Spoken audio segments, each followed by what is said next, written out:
भूपेंद्र सिंह हुड्डा नहीं तो कौन, यह सवाल राजनीतिक गलियारों के साथ में अब जनमानस उठा रहा है। आपको गली शहर नुक्कड़ कहीं पर भी जब राजनीति की बात चलेगी तो यह सवाल उठता मिलेगा कि भूपेंद्र सिंह हुड्डा अगर सो गए हैं राजनीति में तो कांग्रेस क्या अब अपनी पार्टी का वजूद हरियाणा प्रदेश से खत्म ही कर देगी।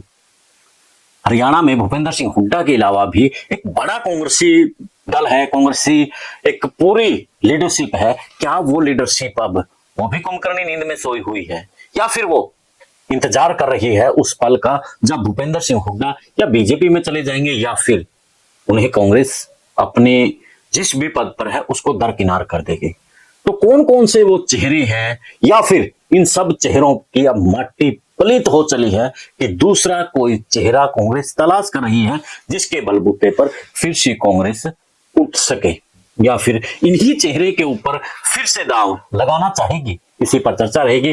चर्चा से पहले चैनल को फॉलो शेयर और सब्सक्राइब करना भी ना भूलिएगा और कमेंट करना भी ना भूलिएगा कि क्या लगता है हरियाणा कांग्रेस भूपेंद्र सिंह हुड्डा या फिर किसी और लीडरशिप या फिर कोई नया चेहरा जातीय समीकरणों के साथ में आएगा या फिर क्या रहेगा, आप भी जरूर बताइए।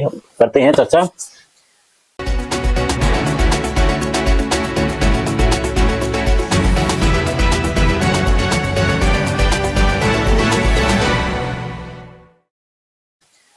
सभी को नमस्कार, राम राम। मैं कुलदीप खंडेलवाल, द विश्व प्रेम न्यूज।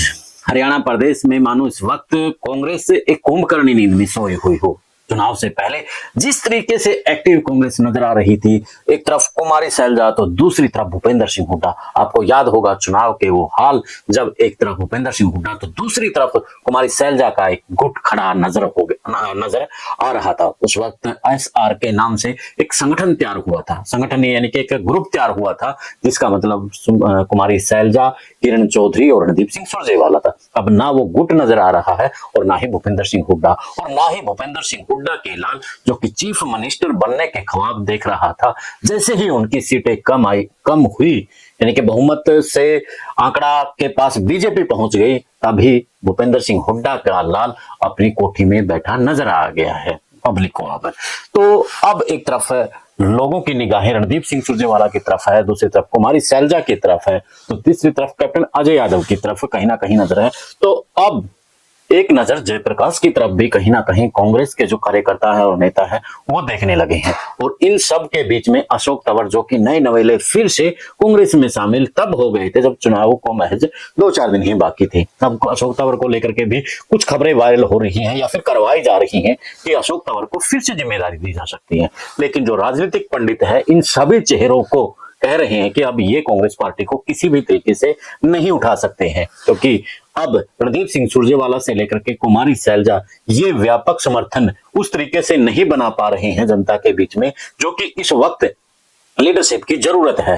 तो इसके अलावा जयप्रकाश के साथ में अशोक तंवर और कैप्टन अजय यादव को लेकर के भी बात की जा रही है कि अब वो धार भी नेताओं में नहीं है। कुमारी सैलजा बेशक से अनुसूचित वर्ग से आती हो लेकिन वो अब अनुसूचित वर्ग की लीडरशिप नहीं कर सकती। तो दूसरी तरफ जो भूपेंद्र सिंह हुड्डा है उसकी भी कहीं ना कहीं अब जाट समाज में धार कम हुई है।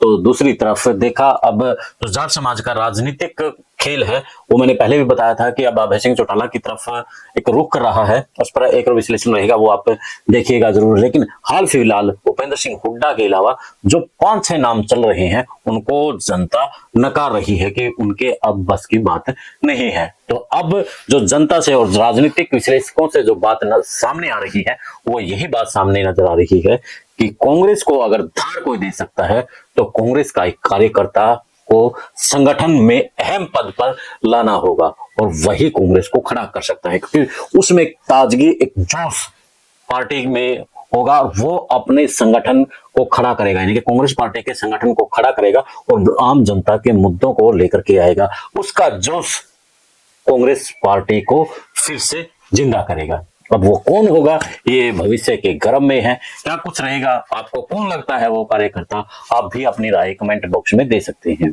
मुझे दे इजाजत, फिर मिलते हैं एक नए मुद्दे के नए विश्लेषण के साथ। दे इजाजत, जय हिंद, जय भारत।